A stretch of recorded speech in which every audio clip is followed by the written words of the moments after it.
নমস্কাৰ বন্ধুসকল স্বাগতম পুনৰ এবাৰ নতুন এটা ভিডিঅ'লৈ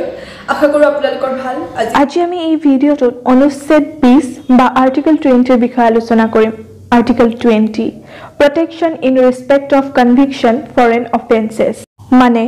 অপৰাধীৰ সুৰক্ষা অথবা অধিকাৰৰ বিষয়ে এই আৰ্টিকেলটো এই আৰ্টিকেলটোত অপৰাধীৰ ৰাইটছৰ কথা কয় অপৰাধীৰ অধিকাৰৰ বিষয়ে কয় আৰু মূলত যদিহে ক'বলৈ যোৱা যায় এই আৰ্টিকেলটোৰ অপৰাধীক সুৰক্ষা প্ৰদান কৰে যথেষ্ট খিনিলৈকে গতিকে কি কয় এই আৰ্টিকেলটোৱে অপৰাধীৰ ক্ষেত্ৰত তাৰে কিটামান ক্লজ আছে আহক সেই ক্লজ কেইটা আলোচনা কৰোঁ ক্লজ 1 কোনো এজন মানুহে যদিহে কোনো অপৰাধ সংঘটিত কৰে তেতিয়াহ'লে সেই মানুহজনক তেনেকুৱা কোনো শাস্তি প্ৰদান কৰা নহব যি শাস্তি নেকি আজি নতুনকৈ আইন বনোৱাৰ জৰিয়তে হৈছে মানে যদিহে এজন মানুহে এটা সময়ত গো হত্যা কৰিছিল আৰু সেইখিনি সময়ত যদিহে গো হত্যাৰ বাবে কোনো ল নাছিল কিন্তু কেছটো আহি যদি এইখিনি সময় পালে তেতিয়াহ'লে সেই মানুহজনক আজিৰ ডেটৰ যিখন ল সেইমতে শাস্তি দিয়া নহব যিটো ডেটত নেকি তেওঁ ক্ৰাইম কৰিছিল সেইখিনিৰ সময়ৰ লৰ হিচাপতহে তেওঁ কোনো শাস্তি প্ৰদান কৰা হ'ব দ্বিতীয়তে ক্লজ 2 কয় যে একেটা যি অপৰাধ সেই অপৰাধৰ বাবে দুবাৰ শাস্তি পাবলৈ নোৱাৰে মানে তেওঁ দুবাৰ শাস্তি দিব নোৱাৰে এবাৰেই শাস্তি দিবলৈ পাৰিব এতিয়া যেনিবা কোনো অপৰাধৰ বাবে 3 মাহৰ শাস্তি থাকে এতিয়া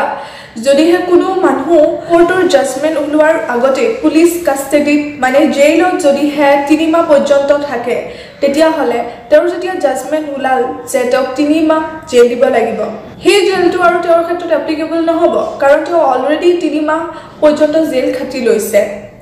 গতিকে এইটো হৈছে ক্লজ 2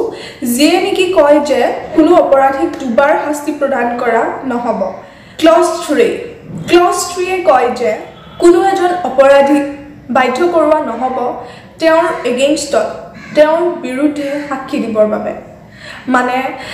সাপোজ ধৰি লওক যে কোনো এজন মানুহে অপৰাধ সংঘটিত কৰিছে এতিয়া তেওঁটো কেছ যুজিব এইবাবে যে তেওঁ অপৰাধ কৰা নাই এতিয়া তেওঁ কোনো বাধ্য কৰাব নোৱাৰে বা নিজৰ হৈ তেওঁ উইটনেছ দিবলৈ নোৱাৰে যে তেওঁ অপৰাধ কৰিছে গতিকে এইটো হৈছে ক্লজ 3 এই আৰ্টিকেলে মূলত অত্যাধিক শাস্তি আৰু অত্যাধিক টৰ্চাৰৰ পৰা অপৰাধীসকলক সুৰক্ষা প্ৰদান কৰে এই আৰ্টিকেলটো ভাৰতীয় নাগৰিক অথবা ফৰেইনাৰ সকলো মানুহৰ বাবে এপ্লিকেবল আমি জেনেৰেলি জানো যে মৌলিক অধিকাৰ কেৱল আমাৰ বাবে অৰ্থাৎ ভাৰতীয় মানুহৰ বাবে এপ্লিকেবল কিন্তু এই যেটো protection in respect of conviction for an offences মানে অপৰাধীৰ ক্ষেত্ৰত সুৰক্ষাৰ যেটো এই অধিকাৰটো কিন্তু সকলো মানুহৰ বাবে এপ্লিকেবল প্ৰয়োজনীয় নহয় যে তেওঁ ভাৰতীয় মানুহ হ'ব তেওঁ বেলেগ দেশৰো নাগৰিক হয় যদি আৰু এইখন দেশত অপৰাধী বুলি চিহ্নিত হয় তেতিয়া হলেও কিন্তু তেওঁৰ ক্ষেত্ৰটো এই যিকেইটা ৰাইট এই ৰাইটছ কেইটা এপ্লিকেবল হ'ব গতিকে মূলত এই অধিকাৰটো আমাৰ কেৱল ভাৰতীয় মানুহৰ বাবে নহয় মানুহ জাতিটোৰ বাবে এই অধিকাৰ গতিকে মূলত এই আৰ্টিকেলটো কয় যে protection in respect of conviction for an offences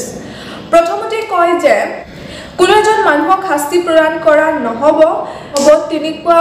এটা আইনৰ জৰিয়তে যেটো নেকি আজি এপ্লিকেবল হয় যেটো সময়ত তেওঁ ক্ৰাইম কৰিছিল সেই আইনমতেহে তেওঁক শাস্তি প্ৰদান কৰা হ'ব ইয়াত ক্লিয়াৰলি কোৱা হৈছে যে নকৰা হ'ব আজিৰ আইনমতে কৰা হ'ব সেই তেতিয়াৰ আইনমতে যিখিনি সময়ত তেওঁ কৰিছিল অপৰাধটো দ্বিতীয়তে কৈছে যে দুবাৰ পানিশমেন্ট দিয়া নহ'ব একেটা অপৰাধৰ বাবে তৃতীয়তে কৈছে যে কোনো এজন অপৰাধীকে নিজৰ বিৰুদ্ধে সাক্ষী দিবৰ বাবে কিন্তু জোৰ জবৰদস্তি কৰিব নোৱাৰে গতিকে বন্ধুসকল এই আছিল আৰ্টিকেল 20 ৰ জৰিয়তে অপৰাধীসকলক যথেষ্টখিনি অধিকাৰ দিয়া হৈছে সুৰক্ষা দিয়া হৈছে বন্ধুসকল এই ভিডিঅ'টোত মই আৰ্টিকেল 20 ৰ বিষয়ে আলোচনা কৰিলোঁ ইতিমধ্যে মই ফাণ্ডামেণ্টেল ৰাইটছৰ প্ৰত্যেকটো আৰ্টিকেলৰ বিষয়ে ডিটেইলভাৱে এনালাইজ কৰিবলৈ যত্ন কৰিছোঁ আশা কৰোঁ আপোনালোকে অসমীয়া ভাষাত এই তথ্যবোৰ পাই নিশ্চয় ভাল পাইছে